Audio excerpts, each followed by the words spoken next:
contact. Fourth quarter, every drive so critical, and you figure they only get one more shot after this, so a touchdown's imperative on this drive. It is, but you also have to think to yourself in play calling, don't hold anything back. Don't save it for the second touchdown. You got the first one for the second one to even matter. That one, a first down pickup of 8.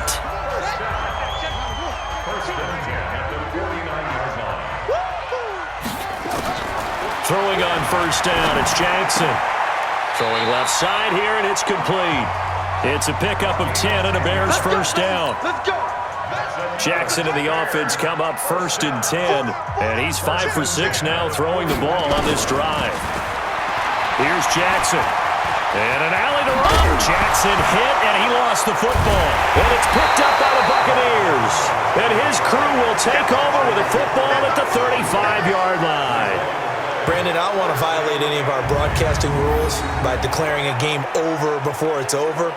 But that one, that puts them in real jeopardy there. Absolutely. It was a two-possession game. It is a two-possession game at this stage in the fourth. They needed points out of that drive. And obviously now, no chance at all to get those points that they so desperately needed.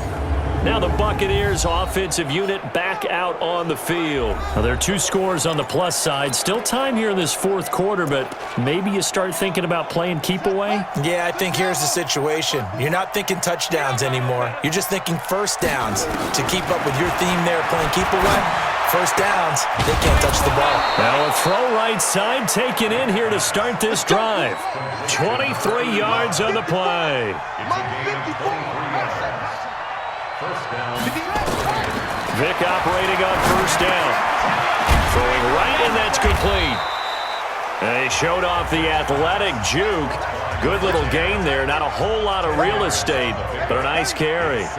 Another strong gain on the last 2 plays. They've moved it a combined 33 yards. Now a man open down the middle of the field. And he's going to have another first down as the tackle's made here at the Bears' 22-yard line. On first and 10, here's Vick. And nowhere to fit that football in. It's knocked away and incomplete. And that's one he's got to be happy to have back. There wasn't a hole open in the zone. You'd have to think on early downs like that first down there, need to be a little bit more careful. Yeah, fortunately for him, got a couple more downs to play with.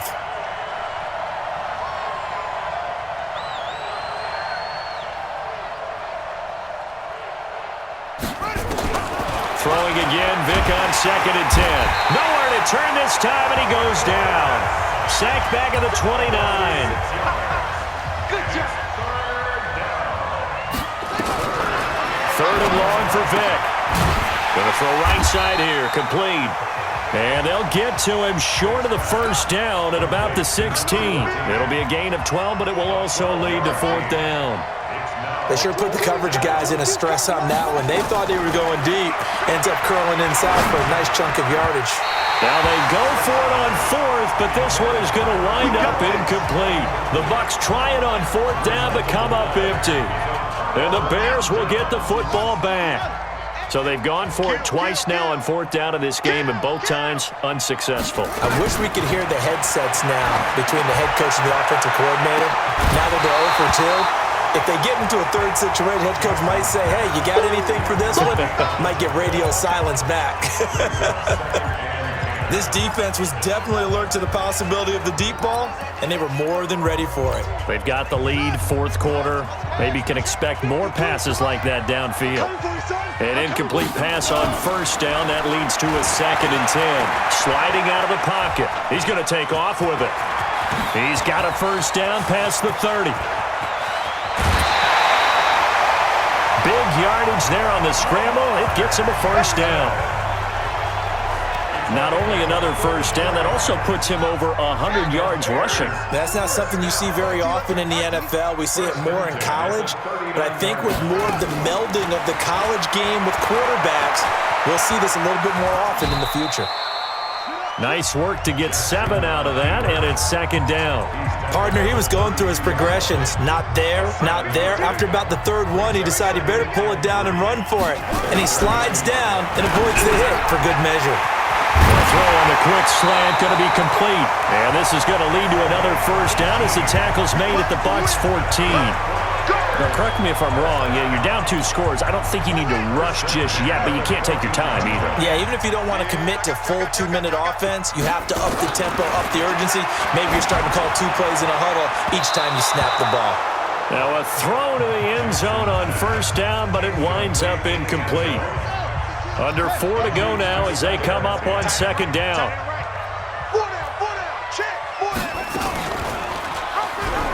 Stepping up, he'll try and run.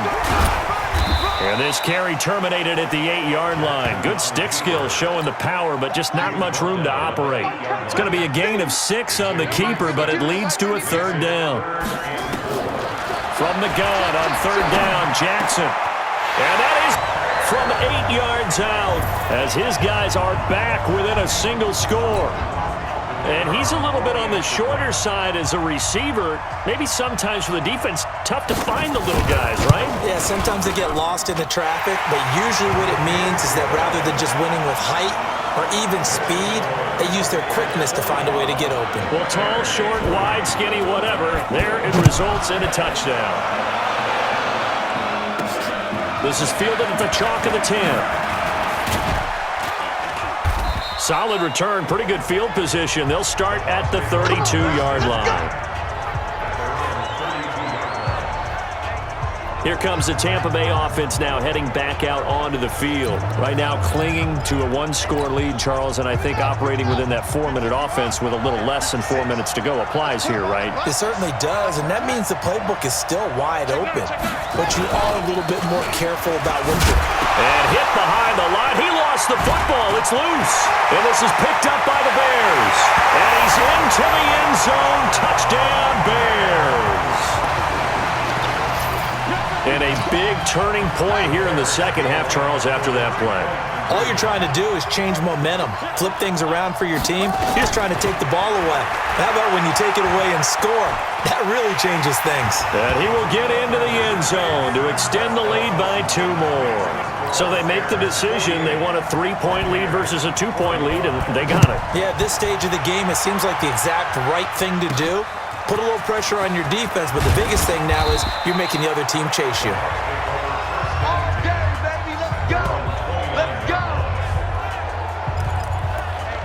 Now the Buccaneers offense gets ready to head back onto the field. And let's just say they're going to be looking to start over on this drive. A few moments ago, they were in the exact situation, but their first play led to a fumble that was returned for 6. Yeah, you definitely have to have a short memory to play in the NFL. You got to remember what you did wrong so you don't repeat it, but you can't dwell on it because then you will repeat it, and that's what you don't want to do.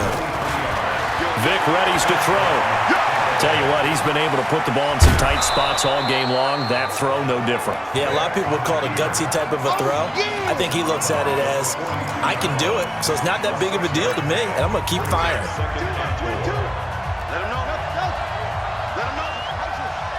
Mike 22 is coming, 22's coming, Mike. Looking to throw again on second down. Vic. It's a short one here, complete to his tight end. And he's going to have another first down as the tackle's made here at the Bears' 31-yard line. Watch 36. All day.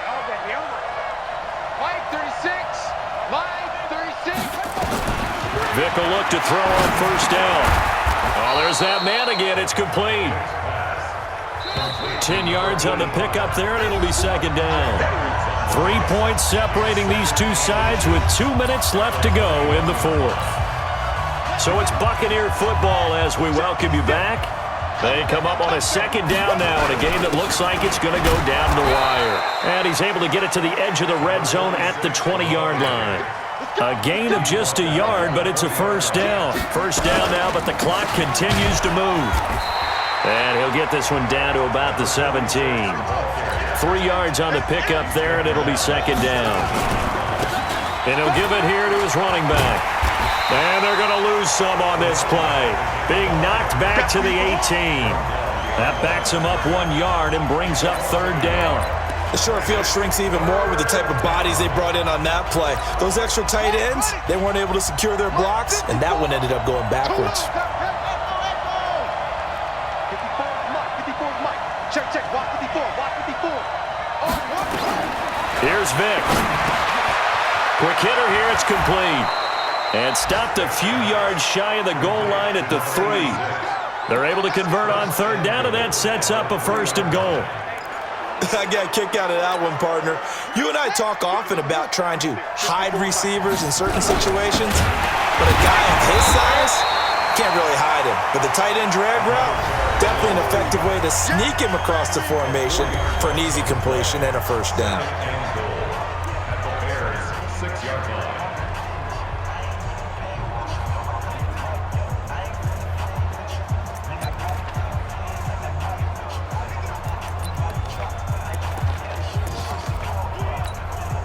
Second and goal from the 6 this time. And now a carry here for their fullback. And he's going to press this one forward as they stop it right around the 1. The Bucs going to go ahead and use the second of their timeouts as they stop it with 28 seconds to go in this football game. Well, they've been so good on third down all day long. Can they convert another here on 3rd and goal? Now the offense will burn their 3rd and final timeout as they'll stop it with 25 ticks remaining on the clock. Now the Bears going to call the first of their timeouts. That'll leave them with 2 remaining. We'll be back after this. So on 4th down, out trots the kicker in a big spot here. This to potentially send us to overtime. And the 14-year trusty veteran able to knock it through. And that will tie this game here in the final minute of play. So in the final minute, they turn it over to their kicker to get him back to even, and he does not disappoint. Brandon, do you think the pressure ever gets to this guy? Because I sure don't. That was pretty smooth right there. But I tell you, he better not rest on his laurels because there's a good chance they may need him again if this game goes to overtime. And this will be a touchback as that sails over the end line. Here's the Chicago offense coming back out onto the field. They have a little bit of time here to get into field goal range. Not much. A tie game, you don't want to do anything crazy, right? I agree with you on that one. Risk-reward, okay? If you go for it, what is the absolute reward on this? But the risk is probably greater. Run the clock out, get to overtime, and try and win it there. All right, we'll see if they do just that. On 1st down, Humphries. And that play going absolutely nowhere as he's belted before he could get out of the backfield. Call that a loss of 5 yards on the play. And it'll be a 2nd and long.